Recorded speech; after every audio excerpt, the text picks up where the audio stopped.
We have a Coppola questions before we move on. I just have a few. Mostly they're things that are super open to interpretation. First one is, what exactly was with the deer at the beginning of the film? In my mind, it symbolizes Mandy and and kind of what was about to befall her and the end of her journey in this life as kind of this helpless fawn in the forest that needed the protection of somebody, but there was nobody there to protect it, and it ended up dying. Mauled by something off screen. It looked like, maybe a cougar or something, but then it wasn't eaten. Right. It's just mauled and left for dead. Which is also like a senselessly killed thing. Yeah. Like there's no, which is also ties into what happened to her. Yeah, that's true. I don't know. Any theories on that? No, that sounds just as plausible as anything I can come up with. Yeah, like same. it's just a reflection of her, and I think, like you mentioned before, it's like a reflection of her gentle soul because she weeps over it, and she goes out and looking for it after she hears this weird, it sounds like a Bigfoot haul or something. Yeah, goes wandering out into the mist-filled woods, and again, I kind of feel like a lot of this movie is like a modern fairy tale. And there's always that thing of like, the maiden going out into the woods, maybe by herself and seeing some, I don't know if it's intentional or not, but like Snow White can charm animals, and I think Cinderella does as well. Maybe it was part of that, but instead of charming a fawn, she finds a dead, mutilated one. Yeah. So, I feel a lot of that kind of like fantasy novel kind of vibe throughout this whole thing, and yeah, that totally plays into it, like a helpless maiden out in the forest by herself. I mean, there's a lot of it too. Like he's a woodsman, that's a character in a lot of fairy tales. There's the lumberjack or the woodsman or whatever. Mm-hmm. I'm sure we all had this question, and I'm sure everybody who's ever watched this movie has had this question. But what the fuck was with that Cheddar Goblin commercial? Like, what was that? Why was that in there? Yeah. I mean, your idea, Nigel, of it like, potentially being something that Panos Cosmatos actually experienced, something terrible happens and then you're just, watching TV and like your brain can't even handle what the fuck is going on the TV. Right. So he's sort of like Cheddar Goblin. Like he's so out of it, like Cheddar Goblin. Like, maybe it's a funny commercial and his past self would have laughed at it or been amused by it, but that doesn't exist anymore, and his brain's just sort of misfiring off of it. I mean, it was very intentionally put in the film, and I just wonder, like, what was the writing process behind that? Like, I mean, we need a fake commercial. I feel like maybe that's where it started. With the guy who directed Too Many Cooks? I don't know. Well, must be. Yeah, but like, must be. I think maybe it started as like, let's just put some mundane commercial in here to kind of undercut this scene and kind of like bring us back to reality for a moment, and kind of like him dealing with this crazy whole thing. But then it turned into the fucking Too Many Cooks guy made it so it just was weird as fuck. He's fucking puking. He's puking mac and cheese. It's just puking on these children, and they're just giggling with delight. And then there's that scene of the goblin coming out of the macaroni and cheese to that droning like, which is very on brand with the guy who did Too Many Cooks. Mm-hmm. And maybe it's like we talked about this sometime offline, where it's like an inverse of Dog Eat Dog, where intentionally doing something unsettling to make you question what's going on, but it works in the overall fabric of the movie in a way that nothing in Dog Eat Dog world works. Yeah. So maybe it's just that. Yeah, it's supposed to be a normal commercial, but we're seeing this twisted reflection of it because the whole world's gone topsy-turvy now and everything is kind of slightly altered and weird, and maybe we're not supposed to look too deeply into it other than just be unsettled to kind of heighten the sensation of what's going on and heighten the and I don't know what's the word I'm looking for, to sympathize more with Red about everything's just all fucked up and weird. Yeah. So we can't even like enjoy a commercial now. We're just like, now what it's just weird as fuck. I love it though. I mean, it's a great weird ass little commercial. Yeah. But it's like I said, you don't have that sense of like the director's doing it to fuck with you just because he has this contempt for the audience. It's like he's doing things that like are Paul weird, Schrader, even if they even if they don't make sense, it's still fine. It works in the overall theme of the movie, but it's not done with like a gotcha to the audience type of thing. It's done very intentionally with respect to the audience. They should have just made this scene black and white for no reason. Just because. Spoilers for people who haven't watched Dog Eat Dog yet, or watched our episode of Dog Eat Dog yet. I feel like this character, with the way this director used color and things, if there was a black and white scene, it would have a reason for being in black and white. Had an intentionality to it. Everything feels like it has an intentionality to it, and that's why it's confusing. It's like it feels like this was very intentional, but I don't know what I'm supposed to be getting out of it. And that leads me to my next question. Is the same thing: is the millipedes at his feet? Like, definitely felt intentional. Nice close up on it and all that kind of stuff. Like, what exactly was that about? Is it just something that, like, this drug den is so gross that there's millipedes all over the place, and Red just happened to be standing on them at that point? Like I said, at this point, I would just abandon trying to apply logic to what was going on and just going with like gut feelings of things being presented, and creepy crawly millipedes, is disgusting and inherently, unsettling. So maybe that was the whole point of it, just throw a bunch of bugs all over it to make it look grimy and gross and make you unsettled with what's going on. Yeah. And then every time they cut to them too, the audio of their legs moving around was amped up too. So yeah, I think you're right. It's just kind of like unnerving, unnerving. Which is a lot of that in this whole maybe movie. It's a symbol of like his corruption. He's now become this, creepy crawly corrupted thing. Or he does actually have that cosmic darkness that the guy is talking about, and the cosmic darkness brings out evil.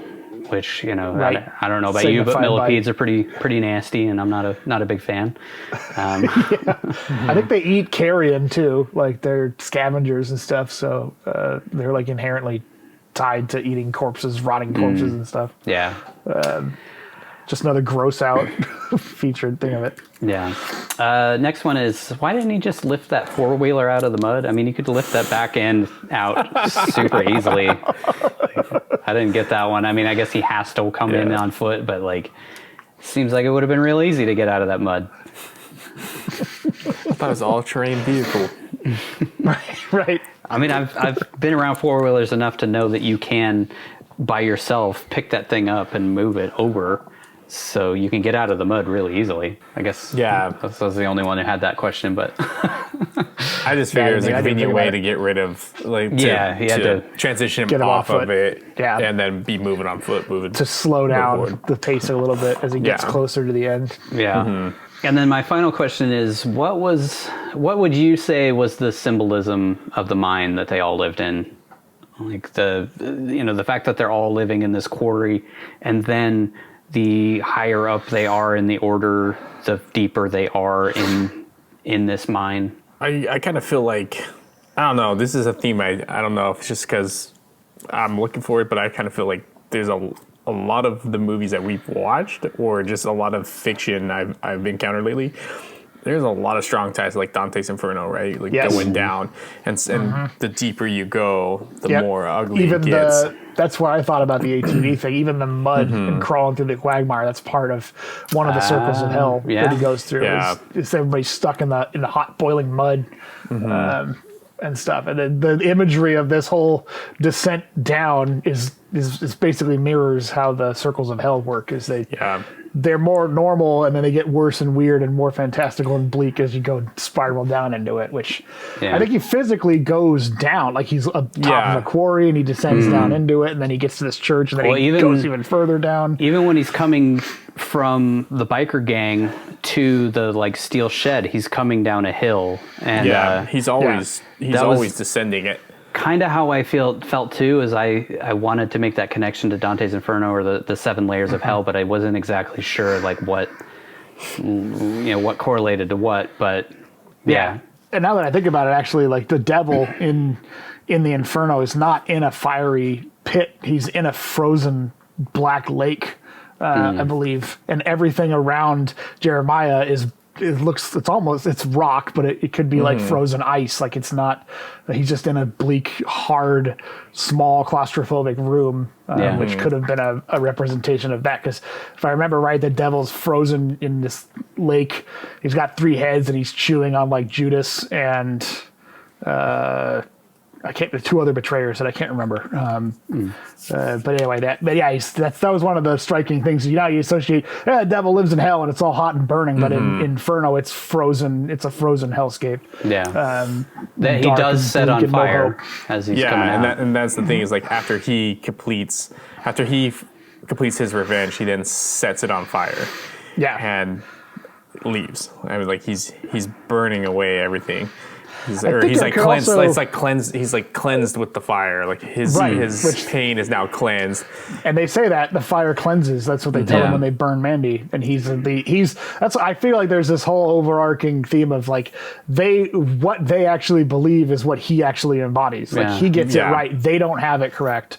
Right. They talk, and I think it could be them being in this dark mine is a reflection of that, because they talked about I radiate light, and I'm light you would associate with big wide open spaces and sunlight, but instead they live in a hole in the down inside the earth. It's not a well lit place, so they're wrong on that count, and it's actually it's Red who brings the light by burning it and all that stuff, and radiating light in that vision that he has with Mandy. This is probably overthinking it, but like what do you think the next steps are after this? Does he call the cops when he gets home? They actually did a short film, and he goes to IHOP. It's like the last scene in Pineapple Express. They just put some tire.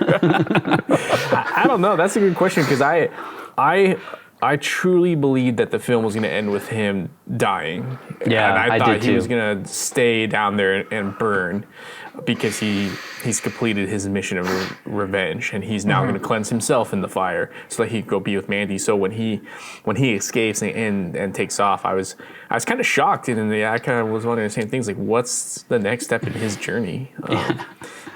Where does he go prison, now? Hopefully, potentially. Prison, or maybe he ends up in a theme park of some sort. Or he goes insane. I mean, like, he's done the drugs that screwed up the biker guys. He's done the drugs. He's living. I think that's part of why that sky shot of like he's on an alien planet now. Like he just lives in a completely different world. Now because he's damaged like the bikers, which I thought was cool. I thought it was a cool enough ending for it. Like now he's just this.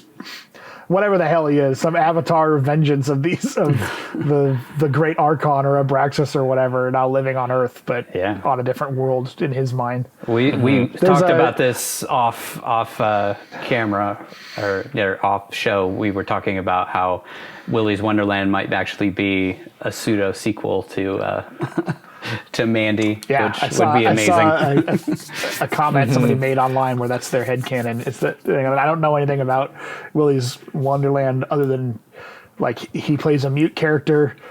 There's weird demonic animatronics based on Five Nights at Freddy's, and he does have some supernatural power in the movie. I don't know what it is, but that was as far as I didn't read the actual things. I didn't want it spoiled.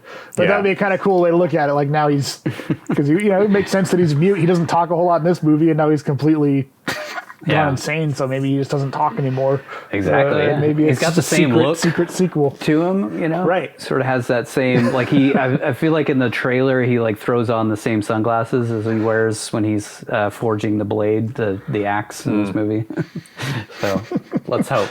I'd be all for it. I want a whole series of this. Yeah, I want more Red movies. Come on. Yes, I would love a series to spiral out of this, where he just goes and exacts revenge on people who've been done wrong by mythical for crazy groups of people. Yeah. Yeah, I try not to think like, what was the point of this, or why did it do that? Because I just kind of felt like, questioning it. You can question all kinds of random shit in this because there's so many trippy, weird visuals.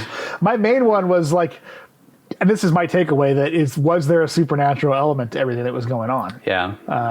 Why didn't the dagger kill him? That was my main one. Like, he gets stabbed in the side, and instead he just kind of shrugs it off. I mean, pour some vodka on it, but it seems like everything, he got superpowers from it or something like that. He was, imbued with this cosmic force that allowed him to go and act this revenge and stuff. And that's my takeaway, is that it's not meant to take it seriously maybe, but that it does feel like there is an actual supernatural element going on with this, and so what we're watching is not entirely just based in like fact and a drug fueled thing. There's some maybe literal gods at work with what's going on. Mm-hmm. I wonder the same thing, like, because the demon bikers, especially with the way that they talk and stuff, and the noises that they make, it makes you think like they're demons from hell, or like, they were actually summoned by that lava rock flute. Right. Yeah. So I don't know. It's like these cult, the Children of the New Dawn, are kind of on the right track. Like, they kind of get, there's some kind of a cult thing going on. They just don't. They're misguided and they're wrong about it. Like, Jeremiah has nothing to do with it. He's not a messiah or whatever. He's just they're meddling in things they don't fully understand. And it ends up being their downfall.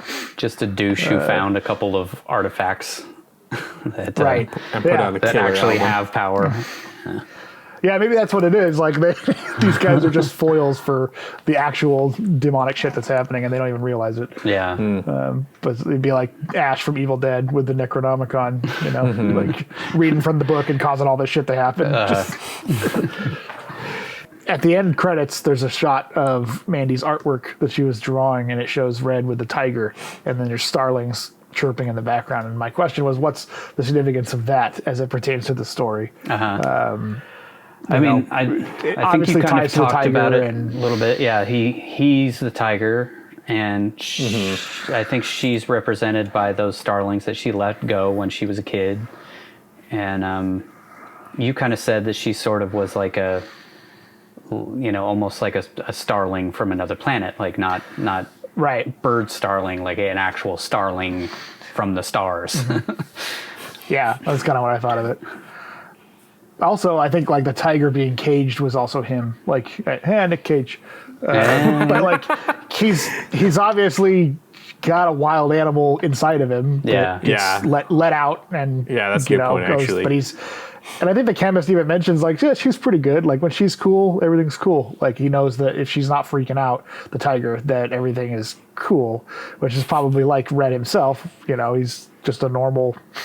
Maybe he has a dark past, but he's a gentle guy when he's with Mandy and stuff, just living his life. And then this horrible shit happens. He gets let out of the cage and goes on a killing spree.